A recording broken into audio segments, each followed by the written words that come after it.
My favorite place is El Destello. It is a little town of Colombia in the department of Calida. It is located at the northeast of Florencia, the capital of the department. This town consists of a fairly large number of trails. It is located in the foothills of the east of the mountain range of the same name presents a shared topography between mountains and frontiers. Its urban area is located at an altitude of 480 meters above sea level, with a temperature of 26 Celsius degrees. In this town, we can find one of the most beautiful waterfalls of Calida.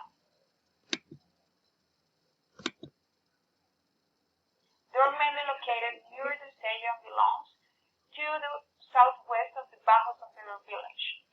It really is a paradise, a heavenly land, a newly discovered unknown land. This place has the best waterfalls in Calida.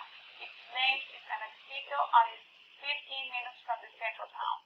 This magical place offers tourists the best green colors, crystal clear waters where the soul and body can be refreshed.